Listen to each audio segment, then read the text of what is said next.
In this video, I'm going to talk about 5 reasons why you or someone you know might not want to move to Tehachapi, California, which seems like an odd video for me to make since this whole channel is kind of promoting and talking about the possible options in the real estate market in Tehachapi. My name is Courtney Chalupa. I'm a realtor here, and I moved here 5 years ago from San Francisco, and I personally love it here. But I meet a lot of people from out of the area. I also have friends and family out of the area, and I think it's really important for me to be honest and transparent with people because this may not be the perfect place for everyone. No place is perfect for everyone. I personally have loved living in all of the areas I've lived in as an adult, but I know that I have friends and family who probably wouldn't like it here, so I thought I would address some of the reasons why it might not be for you.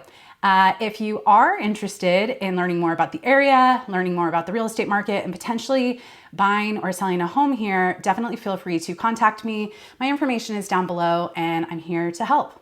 All right, so 5 reasons why you might not want to live in Tehachapi. I'm gonna start with the first one that comes to mind. I have my list here, but I'm gonna start with probably one of the most obvious. Now, this is going to be subjective to your life, where you're coming from. But for me, one of the biggest changes was the amenities or things to do, or should I say lack thereof. So I really had a culture shock when I moved here. I came from one of the most tech savvy, hip cities in the world to a very quiet, rural, not super tech forward areas. And I didn't really know what to do with myself at first. I was just, what do you mean we don't have Lyft and Uber? What do you mean we don't have, this delivery food app? And keep in mind, it depends where you live in Tehachapi. I live on the outskirts. So in town, they might have a little bit more than I actually have at my house, but it is a bit of a culture shock. And I think it's important to talk about that. I personally am a homebody. Most of my friends that live here are homebodies. We like to get outdoors on the weekends. We like to spend time at a friend's house occasionally.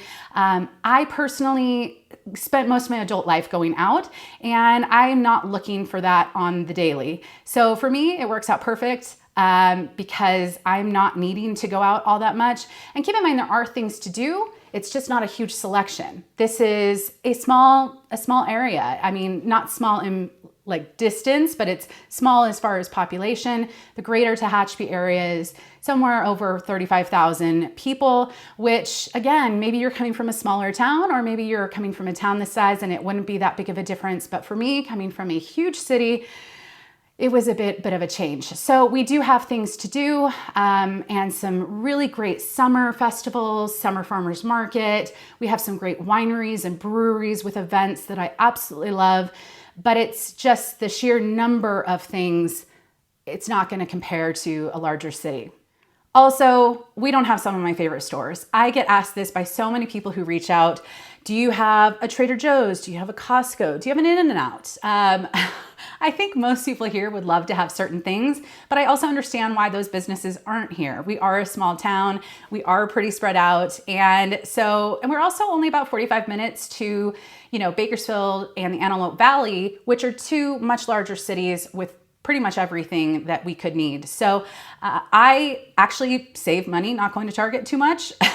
I do usually do one, day each month where I'll go out of town and I'll run those errands at places that we don't have here, but we do have plenty to live off of, just maybe not as many options as you might be accustomed to.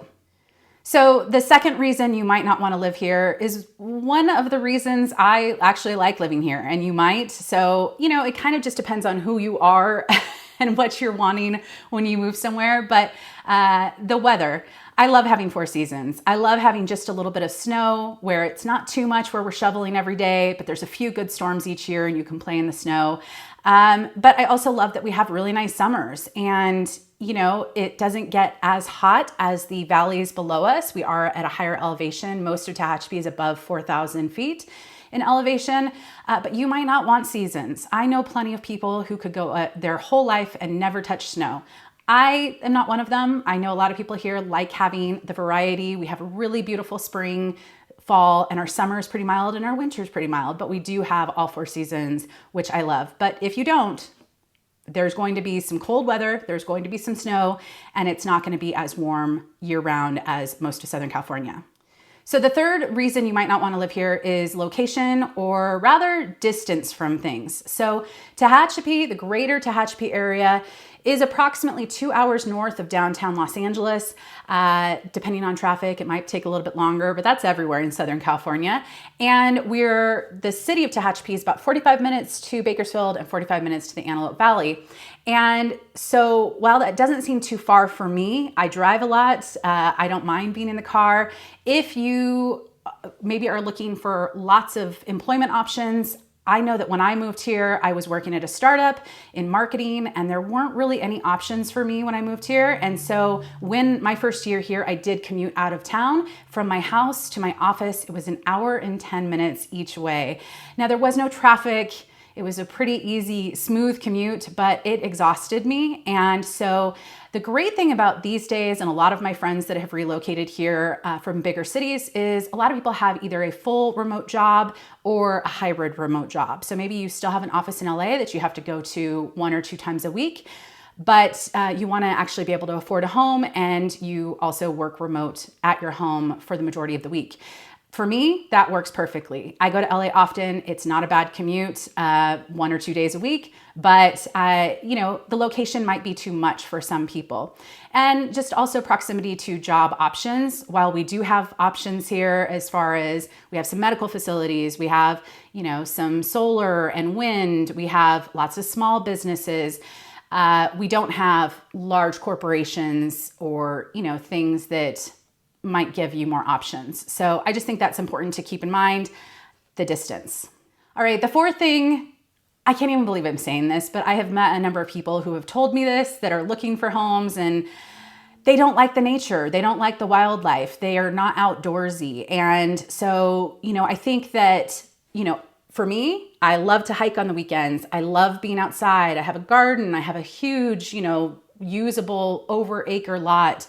And for me, being outside and enjoying nature and seeing wildlife is one of the selling points for me.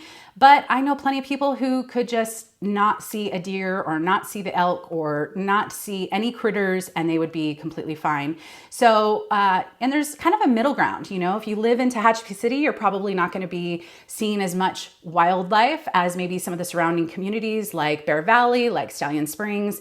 So it definitely depends on where you're looking, but a lot of Tehachapi does experience a lot of wildlife and a lot of nature. And a lot of us like it, but you might not, and that's okay.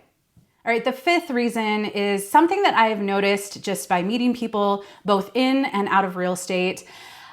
You might not like living here because you still want to live somewhere else. And what I mean by this is I've had some friends who have moved here for jobs. They didn't want to leave where they were living before, and they just didn't want to connect here. They weren't excited to move here. They didn't want to go out here. They just kind of came in with a little bit of a bitter taste in their mouth because they still wanted to be somewhere else. And that's okay. I chose to move here. That's why I love it. But I know it's not for everyone. And I know other places might be better suited for you. So the people that I meet that typically, occasionally don't like living here are the ones that would just rather be living somewhere else. So I think if you are wanting to move here, and maybe it's you want to become a homeowner and you can't be a homeowner somewhere else. You want a little land and you can't get land somewhere else. Maybe it's that you want to live a little higher elevation to get those 4 seasons, and you come in with a positive attitude and an open mind. You're probably going to have a good chance that you're going to like it, just like me and many people that I do know that love it here. But I also just want to make sure that I paint an accurate picture of it here, because many people find me on this channel, and the reason I created this channel was to provide helpful information for people who might be thinking about relocating here. So if you already live here and you watch this channel and I've met you out and about, it's always great if people say hello, and it's always great to meet new people in the community. If you don't already live here, but you may want to relocate, don't hesitate to reach out. I'm here to answer questions, help you with a search, connect you with a lender if you haven't gone through the pre-approval process. I actually filmed a video walkthrough of a home, and it went into escrow before I got the video up. And right now our inventory is very low. And so it has been a bit of a struggle to make content, especially home tours, just because things are moving a little quicker. And so I do hope to have some more videos. I think my next one will be talking about land, and I do hope to have a video walkthrough at some point. But the best way to really start your search is to contact me and let's get the conversation going, and hopefully something will pop up that, you know, might fit what you're looking for. So again, my name's Courtney, and stay tuned for another video. I'll see you in the next one. Bye.